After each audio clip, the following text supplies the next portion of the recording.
I would like to welcome you to the first hybrid talk of this year. I'll speak in English since the talk will be in English. It's a great pleasure to welcome today Dr. Ferenc Çirkes, who's come to us from Sabancı University, all the way from the Anatolian side in this interesting weather. So we're also doubly thankful for that. Let me just briefly introduce Dr. Ferenc Çirkes. But before, maybe I should say that this time we'll change the procedure a little bit since we're going to do a hybrid lecture. At the end of the talk, we'll get the questions verbally. So maybe if you write your name in the chat function, we can take questions from the audience here and then questions from the audience on Zoom in following the order in which the names are written in the chat function. So this is what we'll try. And if there's a problem with that, you can also, I guess, if there's a problem, then maybe you can resort to writing the question, but otherwise we'll do this verbally, okay? And also the talk, as usual, will be recorded and streamed live. And it will be also available later on YouTube on the Nafi Baba Research Center's page. So let me now introduce our speaker. Dr. Ferenc Çirkes received his PhD in Near Eastern Languages and Civilizations at the University of Chicago in 2016. He's currently an assistant professor of history at Sabancı University. Prior to that, he worked at the Central European University in Budapest and the University of Tübingen. Dr. Çirkes's research is truly of a pioneering nature and straddles both disciplinary and linguistic boundaries. He has published numerous articles on Persian and Turkish literature in the wider Turco-Persian world in the late medieval and early modern periods. His research has particularly delved into the interrelation of the politics of language, confessionalization, and state building in that wider political cultural context or zone. And he has published numerous articles in both edited volumes and journals, academic journals, such as Acta Orientalia, Archivum Ottomanicum, Iranian Studies, and Journal of Persianate Studies. And the title of his talk today is From Messianic Sufism to Imami Shiism, Periodizing Turkic Literary Culture in Early Modern Iran. So thank you again, Ferenc, for agreeing to come and speak to us. We are delighted to have you here.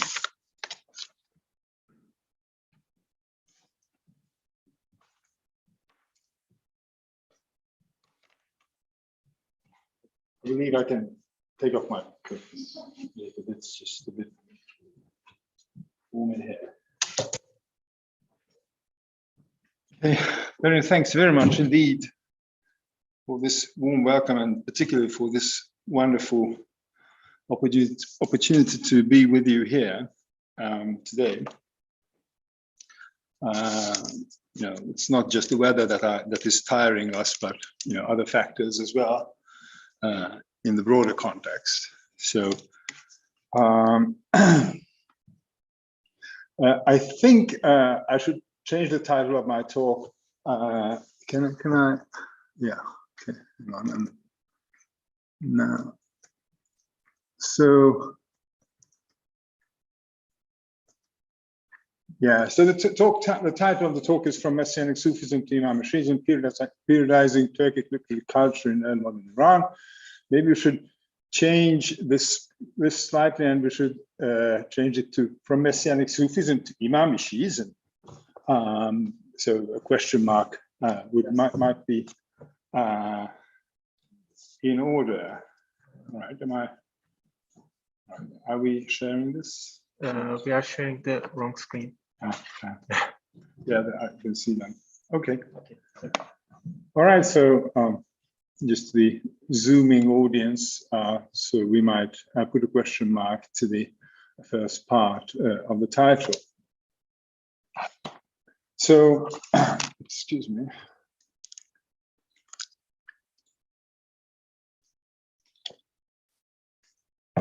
So I'm presenting here a broad overview of the problem. I think my head is better. Okay. So of the problems of periodizing Turkic literature and literacy in Safavid Iran, so briefly between 1501 and 1722, we'll go beyond that a bit. We'll discuss how these traditions can be connected to the religious and political history of the region, and how we can contextualize this tradition against the background of such global processes as early modern confessionalization, vernacularization, and state building. As is well known, the Safavids came to power as one of the radical antinomian messianic movements in the wake of the decline of Mongol rule in the larger Persianate world, finding their military and social base in Turkic nomadic groups, the Kızılbaş in Anatolia and Iran, founding a dynasty along the lines of Islamic Iranian notions of kingship, and garnering the support of 12 Shiite theologians they invited from Lebanon, Iraq, and Bahrain. Aside from patronizing Persian literature, and we must emphasize this as a reaction to modern ethno-nationalist claims from Azerbaijan. So obviously the majority of the literature that received patronage was in Persian, at least in the Iranian sphere.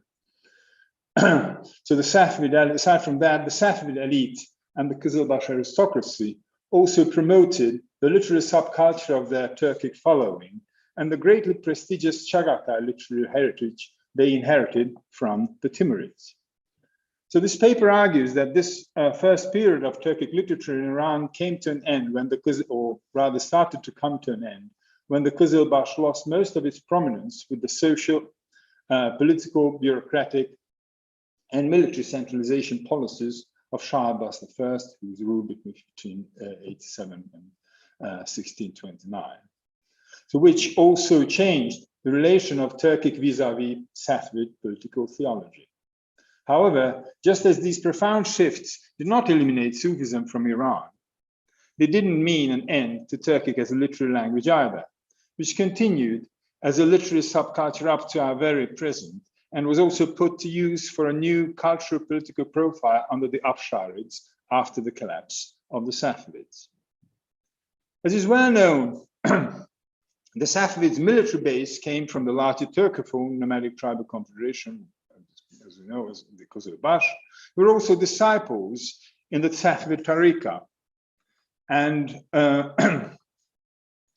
whose Sufi Shi'i religious bent has often been characterized as a veritable religio-social revolution against establishment-friendly Sunni legal Islam and the increasingly centralized and bureaucratized Ottoman Empire.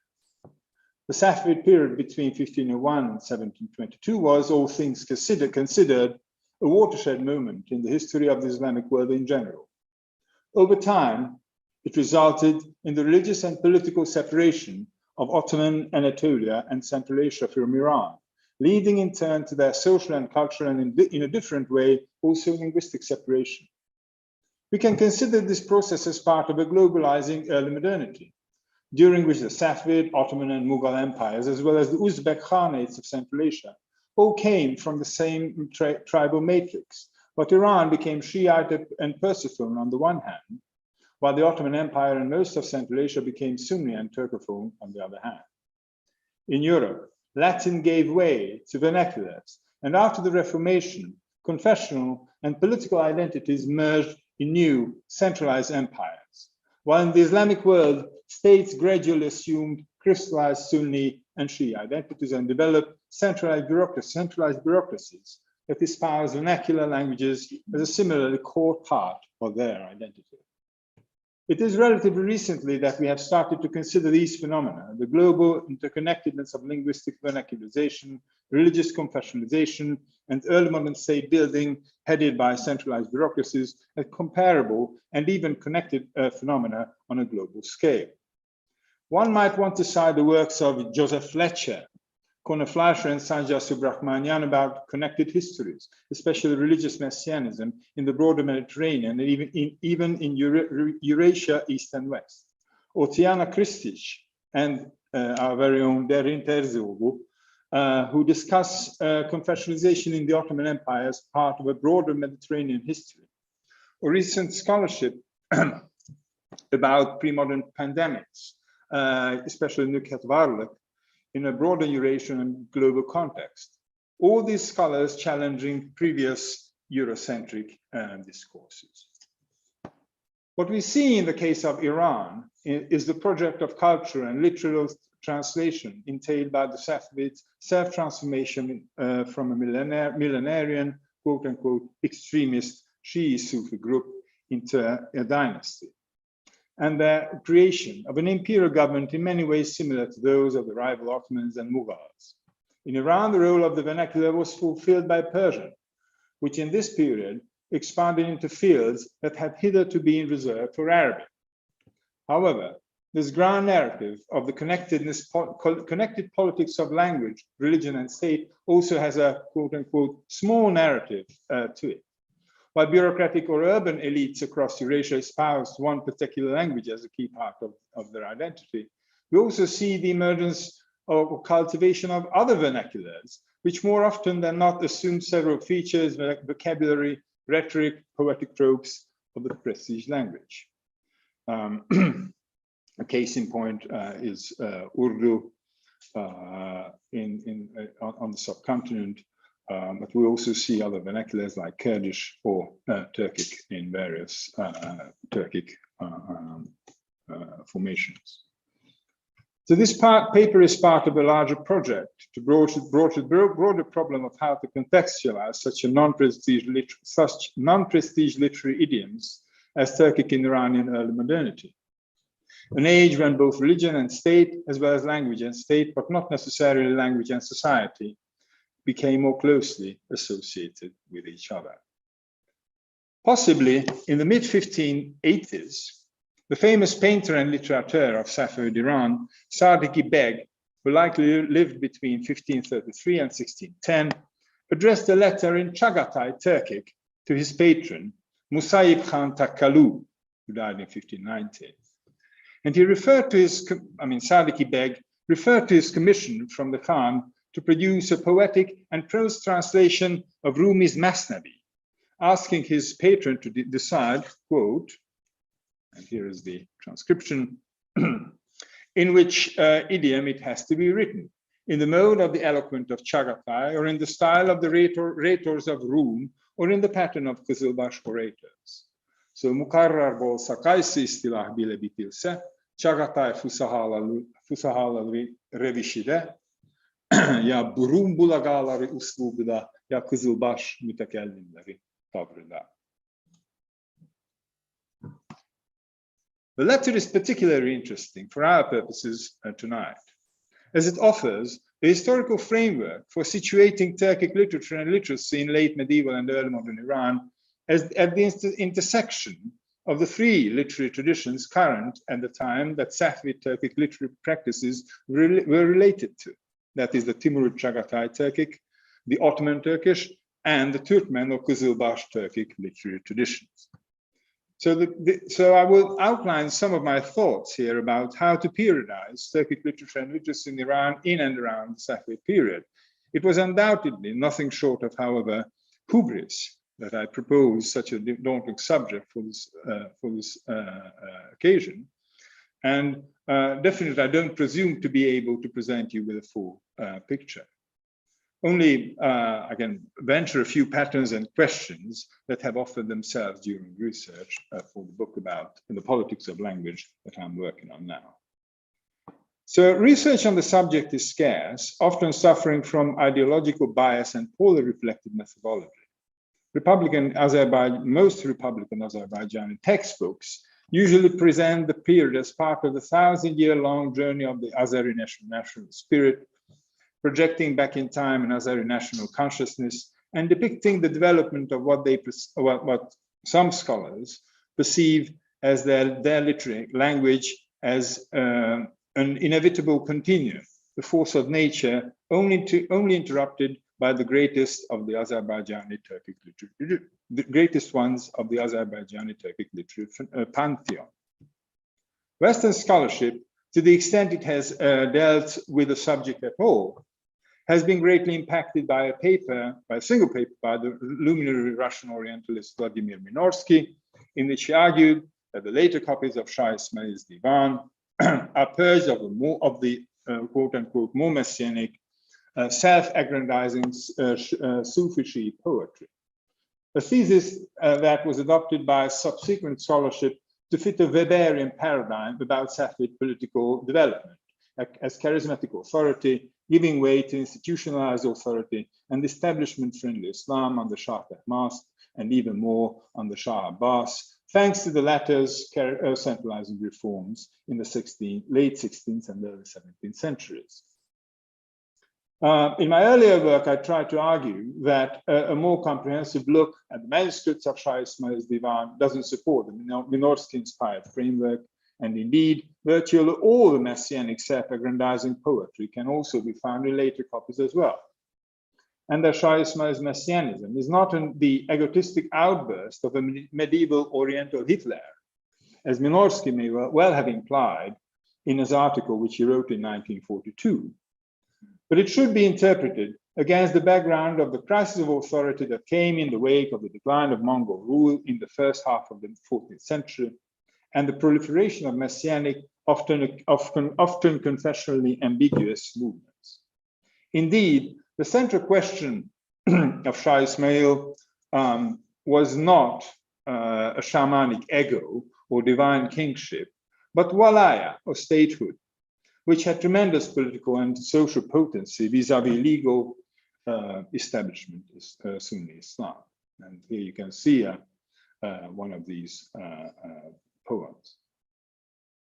Far more useful a framework than nationalism or early 20th century Orientalism is offered by Devin Lewis and in his wake Andrew Peacock, who connect the rise of vernacular literary traditions in the Islamic world in general and the Turco-Persianate world in particular, not to the perseverance of a putative national spirit, but to religious conversion and the communal identities this conversion created. Peacock and Sarah Nur Yildiz also emphasize the broader cultural framework for the emergence of Turkic literacy in Anatolia that the Mongol Empire and its successors meant. The first glimpses of the Turkmen tradition Sadiki refers to in the quote that I brought before probably started towards the end of Mongol rule, so this Turkmen literary tradition in Western Asia, where we see the emergence of an August Turkic literary tradition emerging both in Anatolia, referred to in Republican Turkish historiography as Old Anatolian Turkish, and in the Mongol Ilkhanate space. One might want to refer to an interlinear Quran translations, such as one from 1333, copied by one Muhammad Dawla Shah Shirazi during the reign of Abu Sa'id in Shiraz. Or we can mention a well-known ghazal by Ahmed ibn Uwais Jalayir, ruler of the Jalayirid Mongol successor state, which is included in Ömer ibn Mazid's anthology of poetic paraphrases of Naziras, the Mejmuat al-Nazair, completed in 1437. While the strength of Persianate bureaucratic and literary traditions in the core territories of the Ilkhanids likely resulted in more marginal activities in Islamized and Persianized Turkic literary tongues, at least in the core territories of the Ilkhanids, this was not so in their peripheries, such as Anatolia, as well as in other parts of the Mongol Empire. Chagatai Turkic literary practices can be witnessed under the Timurids. We see the emergence of the Kipchak Turkic literary tradition of the Golden Horde, and also in Mamluk Egypt. And Turkic also saw patronage under the Karakoyunlu and Akkoyunlu. Indeed, Sadiqi's now lost draft of a translation of Rumi's Masnavi had an antecedent in Ömer Roshani's partial translations of Rumi written under the Akkoyun rule. We can thus talk about the Western or August Turkic or Turkmen literary tradition, which constituted a continuum stretching from Anatolia to Iran and Iraq. Change came to it when the Ottoman tradition split off around the mid-15th century through the early 16th, when a new imperial mission spearheaded by a new state slave elite shifted gears in the Ottoman enterprise, gradually coming to conceive of Ottoman Turkish as heir to and even a substitution for the Arabo-Persian traditions of High Islam. The third tradition Sadiki alludes to in his letter was the Timurid Chagatai Turkic idiom, which offered a new paradigm for Turkic, now conceptualized as an idiom equipped with all the necessary features to equal the authority of Persian. This was in no small part thanks to the efforts of the court of the Timurid successor Sultan Hussein Baykara and its most paradigmatic representative Mir Ali Shir Navai, who died in, I think, in 1501. And indeed, the Safavids attributed profound significance to the Timurid imperial model, perpetuating its traditions in political theology, as most recently discussed by Asfar Moin, as well as pictorial and literary traditions, Turkic and Persian, and also taking over many of the artistic and literary personnel, as well as the military and bureaucratic elite of the Timurids, just as much as they did with a large Akkoyunlu Turkmen tribal bureaucratic and intellectual clientele. For our purposes, we might want to mention Keshvari and Fuzuli of Baghdad, as well as the aforesaid Sadiq Beg, as epitomes of the Safavids' continuity with the Turkmen and Chagatai Turkic Timurid traditions, each of whom writing paraphrases of Nevai's poetry. Earlier, I tried to emphasize the stronger interconnections between the poetry of Shah Ismail, the founder of the Safavid dynasty, and Nesimi, the 14th, 15th century Turcophone Hurufi poet, which I attribute to the part oral, part literate context of the homiletic Messianic Sufi milieu of the 15th, 16th centuries, in which texts and authors could easily be mixed up, Nesimi poems ending up in manuscript copies of Shah Ismail's Divan and vice versa, Shah Ismail poems ending up in manuscript copies of Nesimi's Divan. Here is a highly Messianic, heavily alid murabba that can be found in the manuscript copies of both poets' poetry, though likely originally written by Nesimi. Excuse me.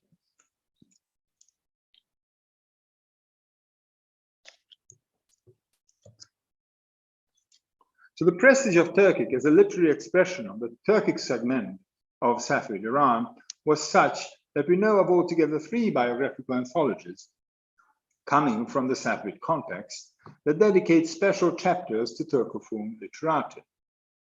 2 of them, the Tohfe Sami, written in Persian by one of Shah Tahmasp's brothers, Sam Mirza, and the Majma' al-Khawas, penned by the aforesaid Sadiki Beg, expressly follow the Majalis al-Navai's own anthology of poets, written in Chagatai Turkic.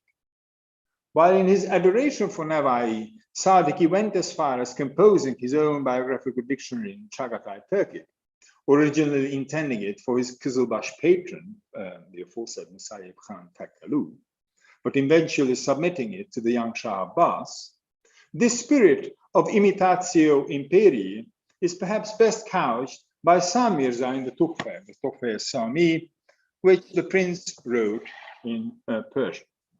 Quote, undoubtedly, the eloquent ones of this time have stolen the ball from the ancient poets in the polo game of finesse, and with the polisher of elegance and delicacy, they have wiped the color off of opaqueness off the hearts of the people of understanding. In the field of eloquence, every one of them is a Khosrow, that is an Emir Khosrow, a Saadi or an Anbari. And in the land of wisdom, every one of them is a model for Ferdowsi and Sanai. meaning all the Safavid period poets are as great as the classics. But there is no trace of treatises and records about this group and company, such as the Baharastan by Jami, the Majalis Nafais by Nawawi, or the Tazkirat al-Shuara by Dawlat Shah. These are all well-known Timurid anthologies of biographies of poets written in the 15th century. So there's no other treatise that would eloquently record the characteristics of the lives and sayings and tunes of this group of many honors, meaning the Safavid literati. Although since the compilation of those, that is the above-mentioned biographical dictionaries, and since the commencement of the rise of the world-illuminating song of this powerful polity, the Dawlat, down to our days, meaning since the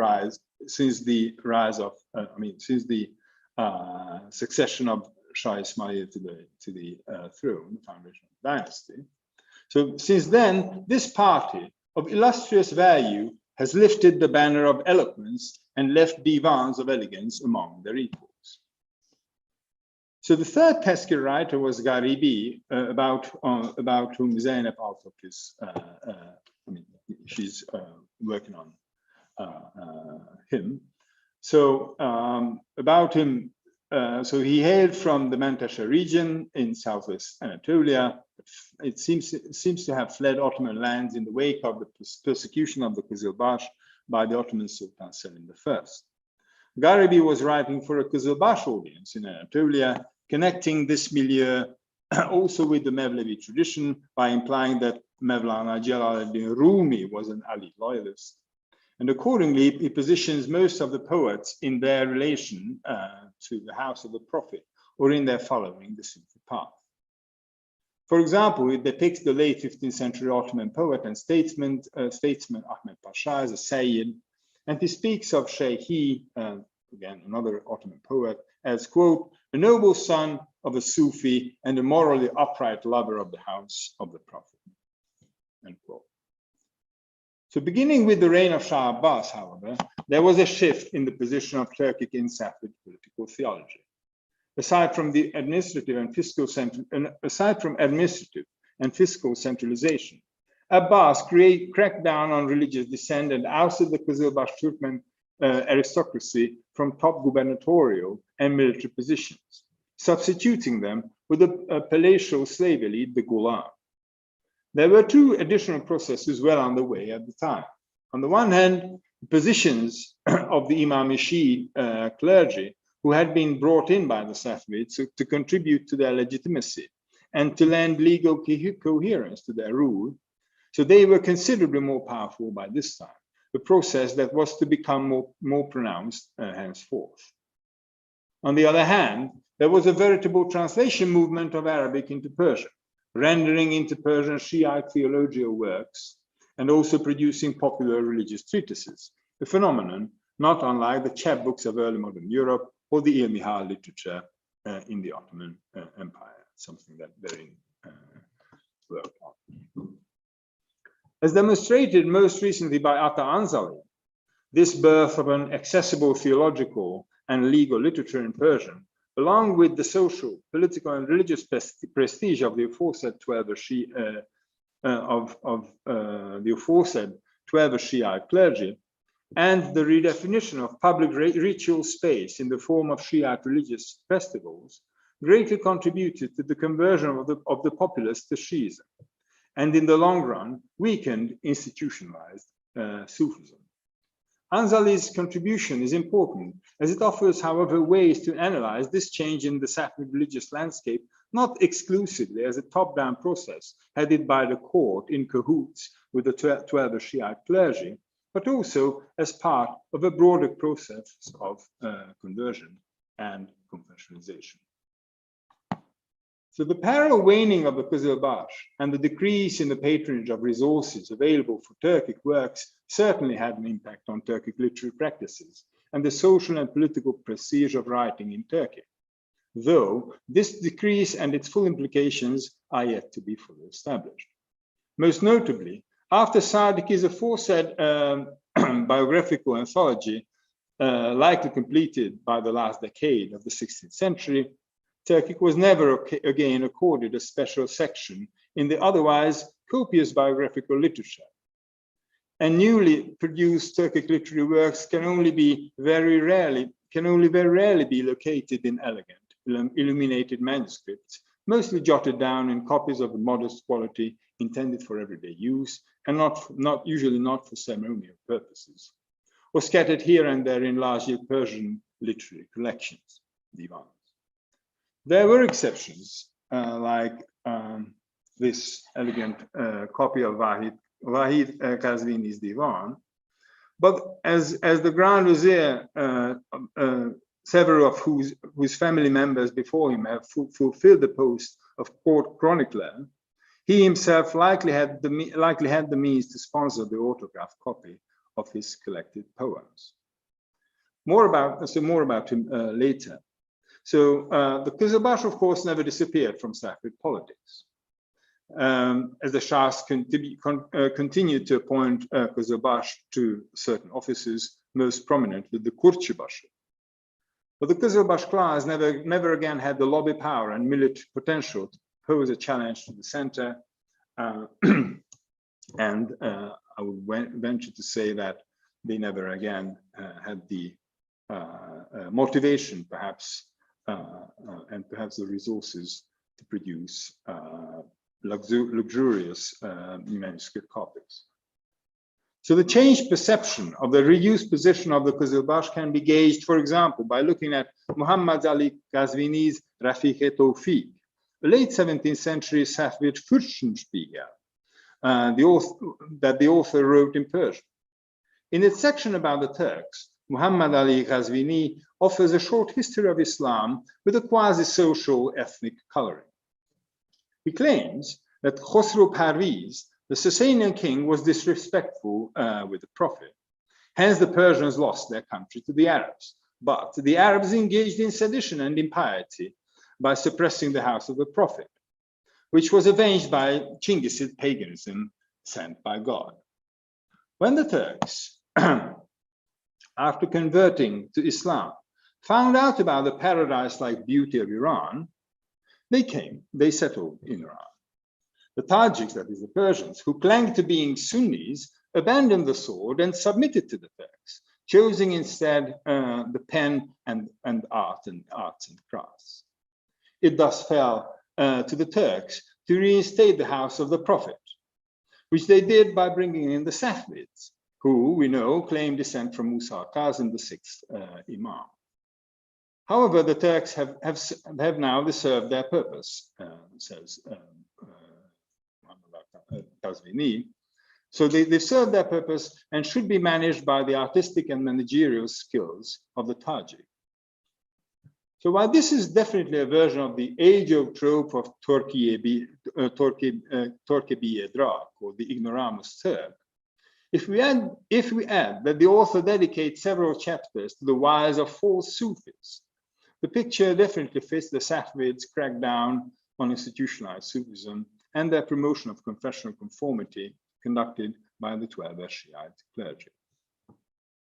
In addition, as opposed to Persian literary production, the various registers of which were intended for an urban or bureaucratic audience, the connoisseurs and audience for Turkic were mostly the nomadic Qizilbash aristocracy or other Turcophone adherents of Safavid networks.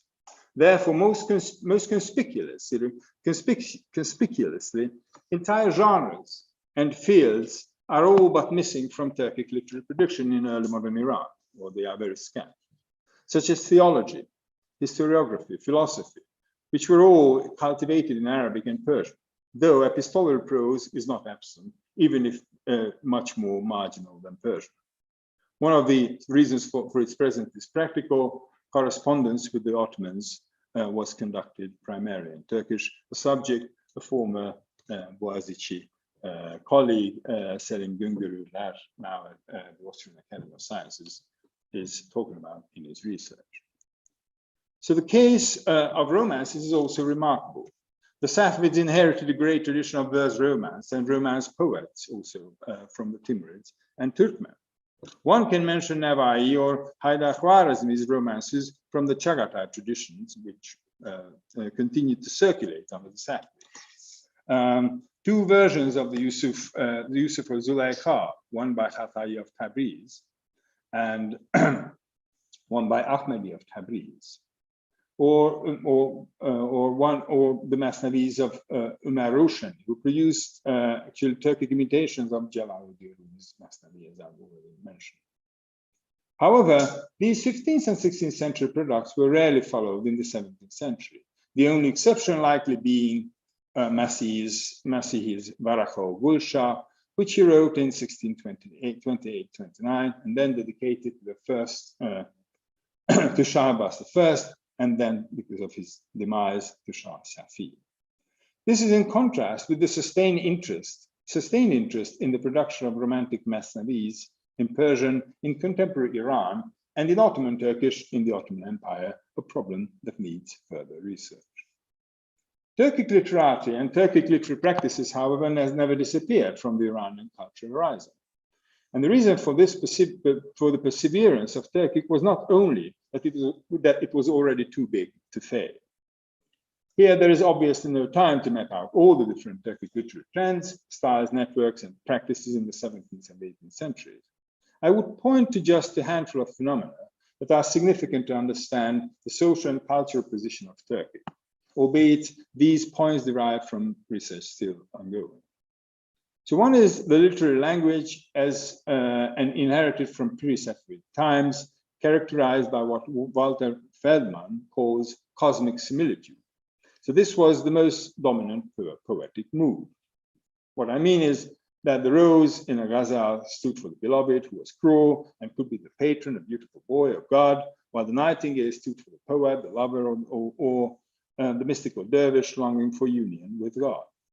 The most paradigmatic poetic model in this was the aforesaid Fuzuli, who was born an Akyun subject, was already a widely admired literature at the time of the Ottoman takeover of his native Baghdad, and died as an Ottoman subject.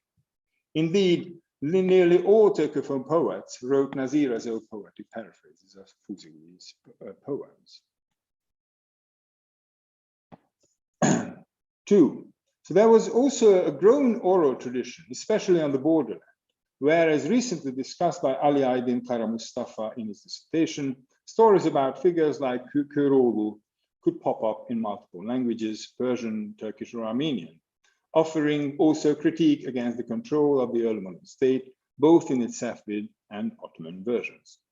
It is likely this phenomenon that has suggested to Republican Azerbaijani scholars, like most recently the excellent scholar Pasha Kerimov, that there was a folklorizing tendency in Azerbaijani literature in the 17th century.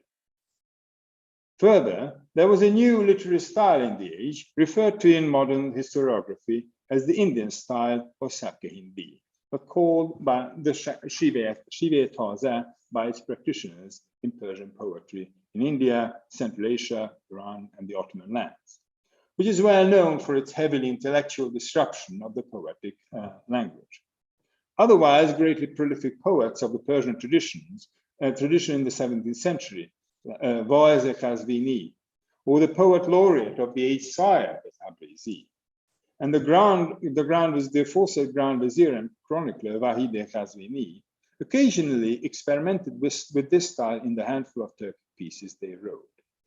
So here is one by, really just a short example by Vaizi Kazvini or Voize Kazvini. I'll just read the one of the Turkish as well. So geçtiğitlik günü indi gam olmak çağdır. Gitti bu tumar payane bükülmek çağdır.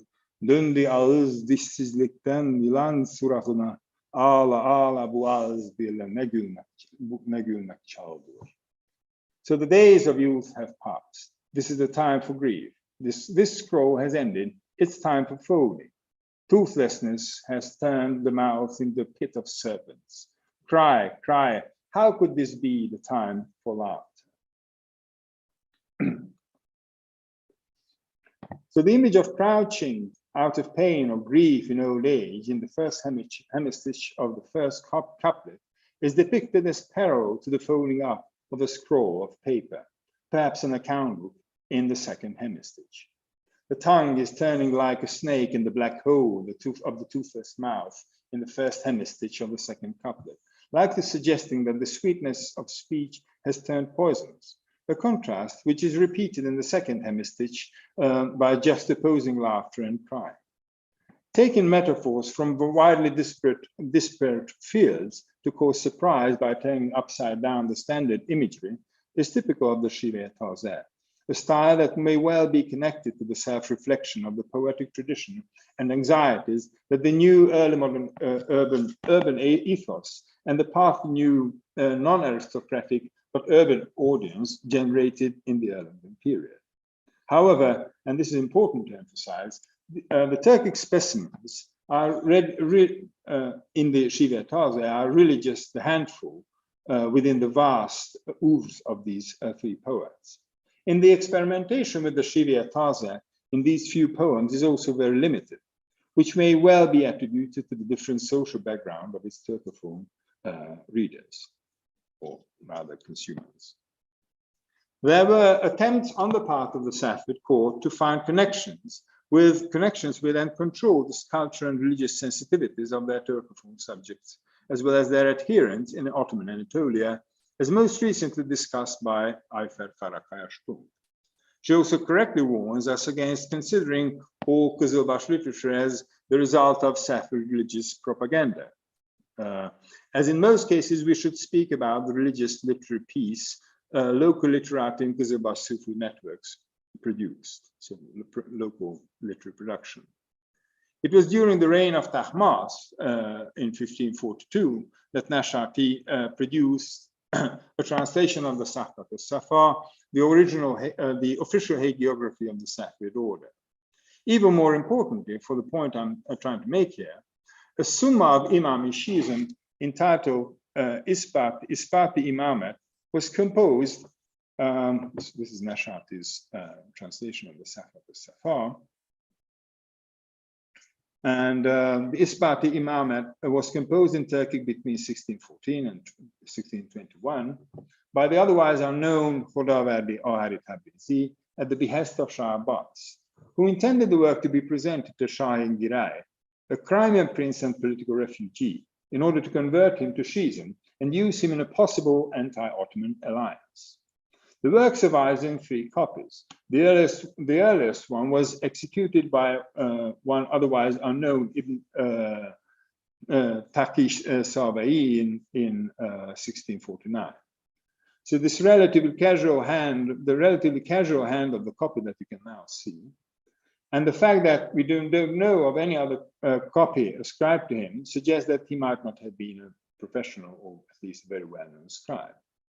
The second copy has a much more prestigious pedigree, bearing the title Ispati Vilayati Hazreti Ali. It was completed in 1689 in a clear, elegant nastaliq by Mohtasham Isfahani, the royal scribe under the who became the royal scribe under Shah Sultan Hussein, the last active Shah, and who has several other excellent manuscripts to his name, for example, including Bijan's well-known popular prose romance about the legends related to the early days of the dynasty. Something that has been, one version of which has recently been translated by another former Boğaziçi colleague, Barry Wood. The third copy, preserved in the National Library in Tehran, is effective, lacking both the beginning and the end of the work, which makes it difficult to date, though the catalogs put it to the 18th century. The apparently limited circulation of the work and the fact that its tone and content is quite alien to the popular legends about the martyrdom of Hussein and other legends about the Ahlul Bayt suggest a communicational mismatch between the Safavid center and the Turcophone borderlands. The attempt to shift the religious discourse toward a more legal formula of Tuareg Shiism and the degradation of Turcophone networks with the resultant diminishing of patronage available for Turkic literary production, likely, I would say, isolated the center, or at least weakened the cultural and religious resonance, the charisma of the dynasty, if you will, as it was projected towards its Turcophone subjects. We should also mention the continued cultivation of the Timurid literary tradition, both in terms of continuing to produce a plethora of manuscripts for the works of especially Nevai, and in terms of producing Chagatai Turkic Persian glossaries to facilitate the comprehension of the great Timurid poets' works. As suggested by Anthony Welsh in his monograph about Safavid painting, there was a veritable Timurid mania at the court of Shah Abbas, which continued to collect and restore and refurbish paintings from the Timurid period. While in terms of the Timurid Chagatai literary tradition, it is Navai's poetry that was most frequently copied in the Safavid period, other Chagatai Turkic works were also known, as is suggested by both the lexicographic evidence cited in Chagatai Persian glossaries of the area, such as the Farhangi Turki from 1650, which was compiled by members of a bureaucratic family. So they were so the Farhangi, the title Farhangi Nasiri, and recently published by Hassan Javadi and Wilhelm Flor. This is a glossary for Chagatai, Ottoman, quote-unquote, Kızılbaş and Kıpçak Turkic, as well as Kalmyk, and was ostensibly written with the practical aim to facilitate state correspondence, though the Chagatai Turkic examples are almost exclusively from Nevai's poetry, likely due to the dynamics of the tradition. However, this enthusiasm for Nevai's works took on new dimensions under Nader Shah, who ruled from 1737 to 1747, whose experimentation with political theology was astutely analyzed by Ernst Tucker. As is well known, the Safavids were brought down by Afghan rebels in 1722, who in turn were ousted by a popular resistance against them headed by an Afshari chieftain, Tahmasp Quli Khan, who first reinstated the Safavids, using them first as puppets, and then reasserting rule in his own name from 1737. His chief secretary, the Munshi al-Mamalik, Mirza Mahdi Khan, composed a monumental grammar and dictionary for him titled Sangloh, quite a well-known work, explicitly intended to facilitate comprehension of the Timurid Chagatai literary tradition, especially Nevai's works, which, if it was popular up to now, was now even more popular as the proliferation of manuscripts of his oeuvre during the reign of Nader attests. The Sangloh proved immensely popular, and for our purposes, what is important is that it fit Nader's broad program of constructing a new platform of legitimacy against Safavid charisma. As is well known, he launched negotiations with the Ottomans in order to have Twelver Shiism accepted as the Jafari Mazhab, the fifth legal school of Sunnism. Remarkably, the Sepah Salar Library in Tehran preserves a 16th century copy of Nevai's Divan, whose owner, during the reign of Nader, copied on the margins a story from Abdul Nabi Ghazvini's 17th century Persian story collection, the Navadir al-Hekayat, which suggests that Nevai, otherwise well known to be an affiliate of the Sunni Naqshbandiya, so was in fact a Shiite. Imagining Nevai as a Shiite might be read against the background of the religiously contested nature of literature, as well as the importance his poetic output was attributed to on the part of the post-Safavid elite. Further, there is a copy of Haydar Khwarezmi's Makhzan al-Asrar, a well-known 15th century work, written in the Uyghur script, and today preserved at the Staatsbibliothek in Berlin. There are possessorial notes in it from 1667 and 1694, 1954, and note that it was brought out of the library in Isfahan in 1748. The Chagatai Turkic work in the Uyghur script, preserved at Nader's library, while sensational in and of itself, should be read against the background of Nader's experimentation with new forms of political theology. Or, as is also discussed by Tucker, Nader sent letters to the Ottoman and Mughal rulers, arguing that they all come from the so-called Ile Jalale Turkman, the Grand Turkic nation or tribe. Writing in the Uyghur script was likely more of a political statement appealing to Chinggisid political discourse than actual diplomatic practice already in the late 15th century. But even an archival interest in it on the part of the Afsharids should suggest that this kind of pre-Safavid political discourse must have had an appeal to the Afsharids' tribal following. However, of course, I don't want to suggest that here that I've found the secret reason for the eventual downfall of the Safavids. In the different social role Turkic literary practice is assumed in the latter part of their reign, of the Safavid period. This would be quite a top-down view of history to which I do not subscribe. However, the change in the social and political position of Turkic in the Safavid venture has everything to do with the change in the relation between politics and religion, and the and the literary expression of that relation in the early modern period. Neither do I want to suggest any sign of decline for Turkic literary practices. Not all literary activities need a patron, and Turkey continued to be practiced as a local subculture at local courts and in Sufi circles. Moreover, from the 18th century onwards, in the oeuvres of literati like Abdul Fattah Maraghi and others, we do see literary works of an outspoken Imami Shi'i bent.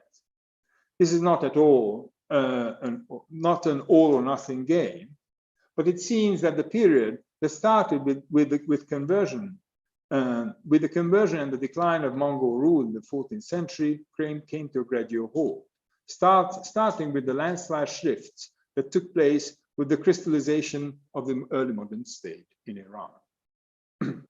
Turkic now rendered as a literary subculture shadowing or complementing Persian and other vernaculars to our very own times. Thank you very much.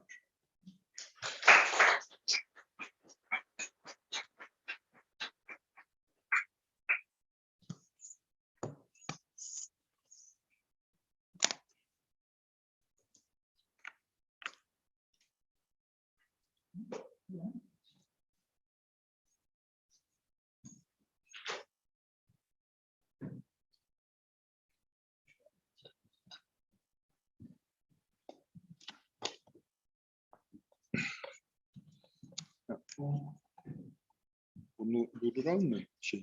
Sıkıldı. Değil mi? Tamam. Tamam. Thank you, Ferenc.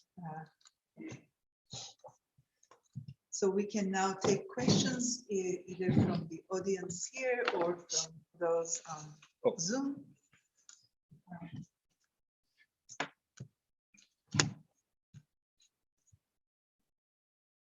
Those on Zoom can write their names in the chat. Hasan? Thank you very much. It's wonderful. I have many questions. Very intriguing quote from Sadeqi. So he groups these, people, Fusaha, Budada, and Mutakallimin, right? So does he imply any hierarchy, or how does he group them? I'm not entirely, so I think what he's talking about, from a practical point of view, is styles. These are styles. The stylistic sort of game was very widespread, not only on the Safavids, right? So we all know about the pastime of writing Nevayi-esque poems under the Ottomans as well. Now, I also thought of, I mean, is it a pun to talk about Kızılbaş Mütekellimler, right? So, or is it a conscious statement? I can't know for sure. Though I would risk to say that must have been kind of a conscious statement that we are talking about a different theology. But I would lie to you if I said that now I can contextualize this within Sadiq Beg's book. So it's quite a unique letter. He has a number of other Chagatai Turkic letters, but generally speaking, such outspoken statements about real kind of in a way quote unquote language manifestos are not frequent to come across. But I like it very much. Sure. It's a perfect way to create papers. Hasid, Belli, and Mutekellim.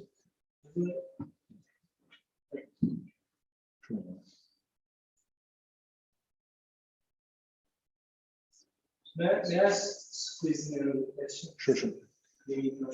I was also Omar Rushan's translation of the I heard it for the first time. So is it something asked from him, or is something? I can't tell you. I don't. I mean, he just kind of paraphrased a number of stories from Rumi in Turkey. So it's not a right. But I'm I just wanted to. Well, I want to say that even partial translations of Rumi was or may have been kind of a custom that we actually should know more about.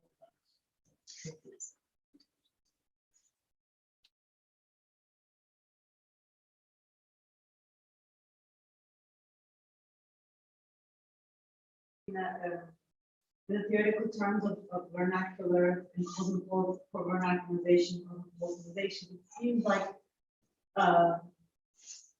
throughout this process there's been a lack of cosmopolitanization despite or a loss of cosmopolitanization throughout the Safavid era.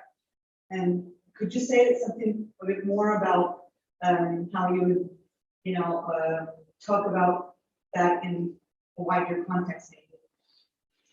Yeah, this is a wonderful question. So definitely what we also, it's for example, okay, so let me give you an example. So, I was trying to look at Ottoman Turkish works owned by Safavid subjects, owned or copied, in the Safavid context, right? Let's take Fuzuli out of the equation. He was Shiite, etc. So his works, except for his works, very few, really very few Ottoman Turkish works made it to Safavid Iran, essentially perhaps down to the Afsharids. There were a few, but really, really few. So that would okay, what does this tell you? One is that one could say that, okay, maybe the kind of the direction of prestige or the direction of the transfer of knowledge is, still like before, east to west. But I would say that's probably not so much, perhaps not so much the case. What we see is that with the increasing confessionalization, there is also a different, social, political, social, and also in this sense, literary, or in this sense, linguistic differentiation. So, I mean, today in Iran, you talk about Turkiye Istanbuli, right? To distinguish, right? And this is obviously regardless of understanding, the extent of how much there is some mutual understanding between two literary idioms, right? So. What I see is definitely this linguistic separation, not only at the in this sense, not, or rather political linguistic differentiation, not only at the level of Persian versus Turkish, right, but also at the level of these shall we call them vernaculars, right? So let's take a question from those on Zoom. Sure. Prashant Keshavmut, could you unmute yourself? I just did. Thank you so much for such a rich talk. I really enjoyed it. My question is, early on in your talk, you compared as people have, as Marshall Hodgson has, for example, Turkish to Urdu as a Persianate literary phenomenon. So my question is about this. My question is basically, was there at any point in the period you're covering the possibility of being literary, or was literariness possible in these Turkic languages that was not indebted to Persian, that was not in the shadow of Persian, right? The reason I ask, or that was not modeled on Persian, right? Because in South Asia, it's well known that Urdu literature takes its models of literariness from Persian, and yet there are certain points in Urdu literary history. Amir Khusro, for example, he's writing, of course, in Persian, but even his Persian at certain points in certain specific works, you can see is looking to Sanskrit narrative models. For example, he switches meters, which is not allowed in Persian narrative, verse narrative. He switches meters in his No Sipir. It's clearly modeled on Sanskrit long scale narration. In 16th and 17th century Urdu literature, you have motifs, not meters, but motifs and themes and images of the body, of corporeality, that are indebted to Sanskrit mediated Telugu and Kannada. The heavy Persianization, or the kind of total Persianization of Urdu, really happens in the 18th century in North India, right? So in other words, you do have another source of literary prestige, a source other than Persian, which is Sanskrit or Sanskrit mediated vernaculars, which were already literarized before Urdu was. Is that the case in Persian? I mean, sorry, in Turkish. Does Turkish even have, or these Turkic languages, do they even have an indigenous or other alternative non-Persianate models of prestige? Well, whether it's prestigious or not, that's another question, but there definitely is, there definitely is, for example, poetry or rather oral,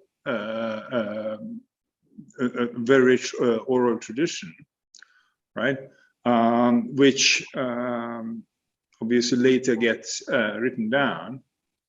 And actually,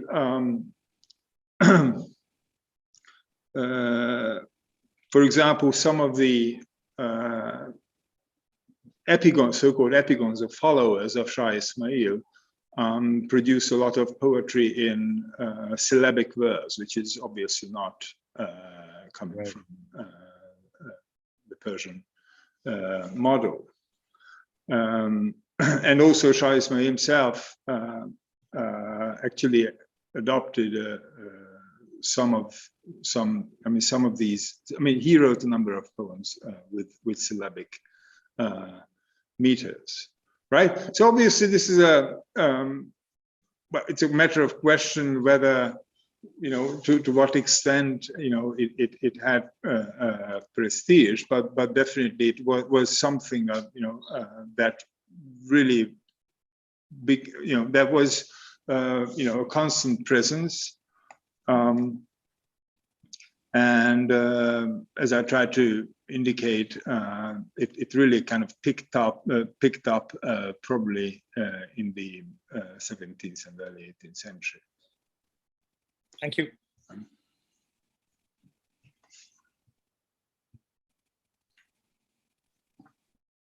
Can I ask Sure, a sure. question? Yeah.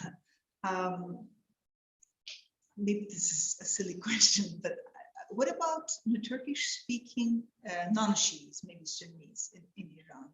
Would you have, so would the use of Turkish necessarily be also connected to some kind of religious orientation, or do you also have, in the Safavid period, obviously? So, Right. yeah, let me just. I mean, I don't know of any, but I don't think that these two connected in that sense.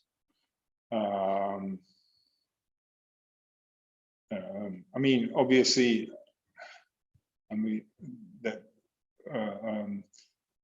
Sunnism definitely continued to be. I mean, you know, in the very capital on the Tahmas, in Qazvin, had a very important Sunni minority. But I don't know of. I mean, I don't know of this thing of this differentiation. I don't know.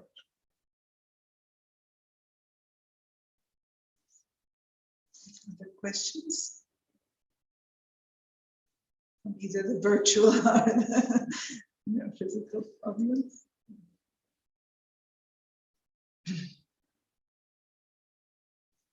So you mentioned some sort of changes during the centuries, but how would you sort of dub these periods to be more precise of the literature in Cappadocia? How would I dub them? Well, I can dub them, you know, the Turkmen Safavid, let's say the first period. And then I haven't found a good one for the second one.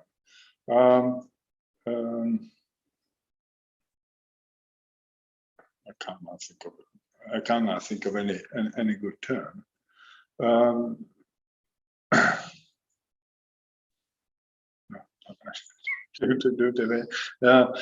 you know, you don't want. Okay, so you don't want. You know, for example, you don't want to.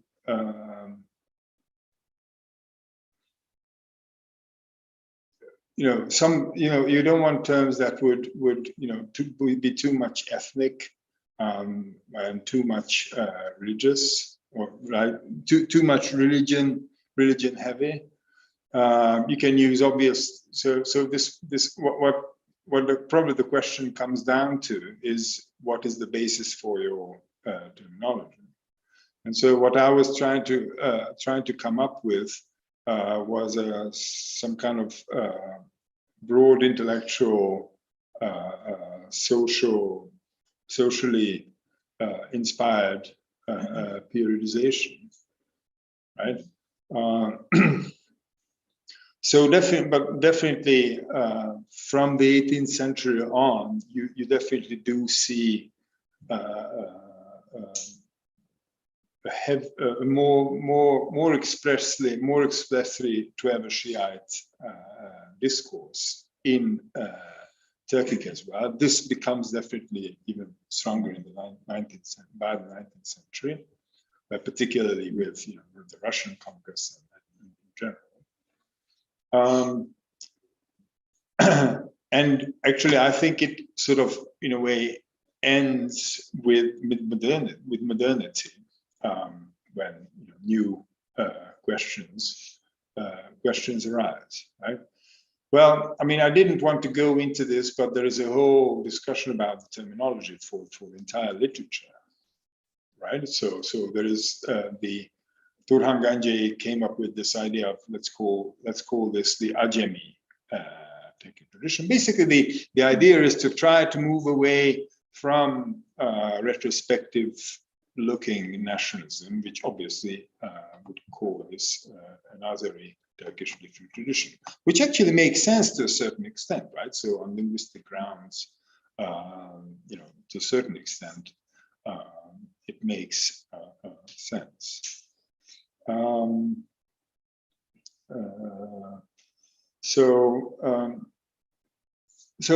the trick is that obviously certain trends continue.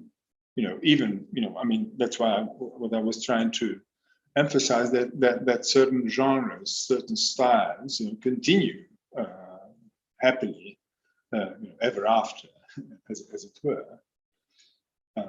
Right, but I consider this gradual shift of the social basis for literature, the social and political basis for literature, significant, because that is what allowed for any later innovations, including the partial expressly Shiite motives that occurred in literature. But for example, but there were other continuities which I didn't speak about. For example, the tradition of Maktals, right? I mean, didn't really want to go into that part because I'm still trying to work that out. Which really, actually, there, of course, there is the story that Karaki banned the recitation of the Abu Muslim Nama in 1525, I think, or 2025, I think, I can't remember. But you do see a proliferation of manuscripts, right? You also have the Abu Muslim Nama, various Persian in various Persian renditions, right? And actually, in the under Nader, for example, I found this fascinating. I haven't really delved into it, but I think this fascinating kind of Maktal stories about the martyrs of Shiism, right? Or heavily Shiite poetry praising Nader, at the same time praising Nader Shah. So so that also continues, right? So this Maktal. So something just definitely don't disappear. Right? Or you can say, okay, there's just this long Safavid period starting in 1501 and ending with the Pahlavi in the 20th century.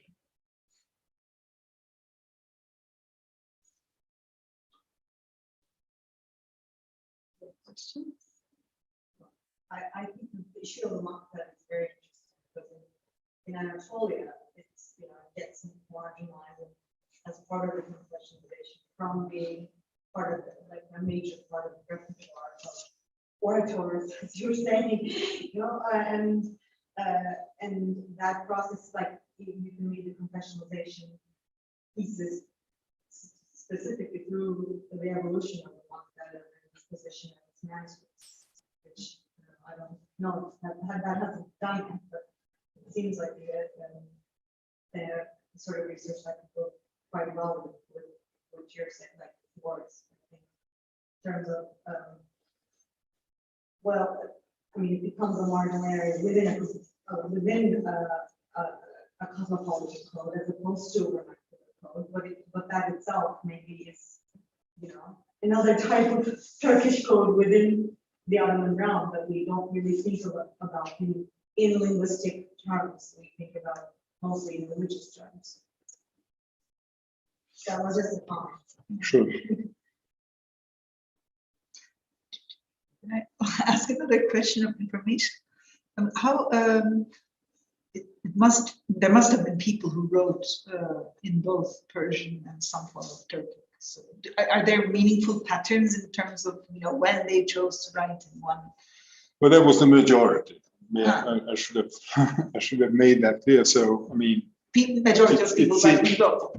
it seems that the majority of people, I mean, those, I mean, there were hardly any who exclusively wrote in Turkic, right? Perhaps Kossi Tabrizi was one who was definitely dominated by Turkic, right? So patterns.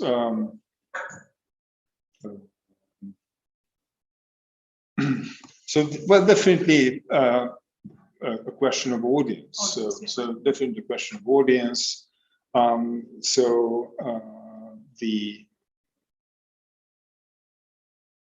example, this collection of Maktals, this only had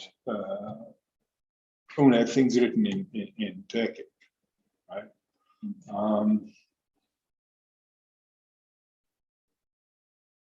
Okay, so one pattern is that, for example, the Safavid elite, I mean, and then the dynasty was very active. Almost all the rulers and some of the major princes had some Turkic here and there. So it didn't, you know, stop with Shah Ismail. I should think about, okay, let me think about patterns for, but definitely the urban, you know, the urban rural differentiation is definitely important there. There is this fascinating Sadiki Beg Masnavi in Persian, which he writes about this Takkalu colleague of his. I mean, they seem to have been kind of childhood friends, and he visits him, and this friend is an employee or secretary of a Kızılbaş chieftain, the Takkalu, and well, I mean, obviously, one aspect of the story must have been that the Takkalu had an uprising, and they were probably not, you know, in good favors with the dynasty. But there is this, you know, description of his, I mean, that Sadiki presents about how he's treated when he just wants to visit his friend, and he, as the famous painter, the famous poet, visits this, you know, this place in the middle of nothing, where the Kızılbaş guards are high on opium, and they don't know anything about, you know, they don't speak Persian, and they don't understand the refined, you know, refined literary discourse. And in the end, of course, as the story goes, that there's a, you know, they want to make him drink as if he didn't drink anyway. So he refuses, and so, you know, the hosts became so offended that that there is a fight and they have to flee. I mean, Sadiki and his companion have to flee. But there is, so okay, this is a funny story, but there is a broader sort of message there, that the difference between between the two groups is access to the Persian literary tradition. So there is the ignoramus, right? And there is the well-trained literature, right? But both are, I mean, Sadiq Beg is a very highly conscious Kızılbaş aristocrat. So both are Turkish, right? So I didn't want to avoid the question. I mean, but I think this, for example, definitely suggests a pattern. But of course, it's a pattern of present representation, and not, don't actually know who knew what. Can I say something? But also, if I understand correctly, it seems quite unlikely for there to be people with Turkic literacy and scribing practice without access to Persian, right? So, I mean, It's a big question. I mean, I also thought that. I also used to think like that. Yeah, of course. I mean, if you want to, I mean, I think Nevai, I think it's in the Nesai Maba or somewhere where he says that, of course, if you want to, learn how to write, then learn Persian. That's how you write poetry, and then that's how you write anything, right? That's how you learn to write anything, right? But you see, when you see these, some of these kind of majmuas where the orthography is just completely breaks down, right? It's and you see it kind of a pronunciation following Arabic script, then you would say that, okay, so the education and literacy must have been gradational, right? So some people actually could obviously were perfectly well versed, right, in the arts of chancery practice, but there were others who who had hardly any inkling of literacy. Right? So, but this is obviously, it's a big question, right? So even today, if you want to learn to write, you first write in Persian, and I could see some of my Iranian Azeri friends actually struggling writing in Turkish in the modern Arabic script, right? So obviously there is now a tradition in the making, or there is now, but since it's not in the school, so much in the school system, then so the short answer is, I think it's gradational.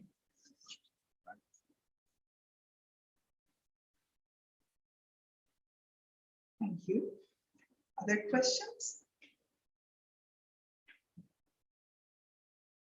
So then we thank the speaker, and we thank the audience for coming. And yes, we look forward to having you here on other occasions as well. Thank you very much. Nice meeting.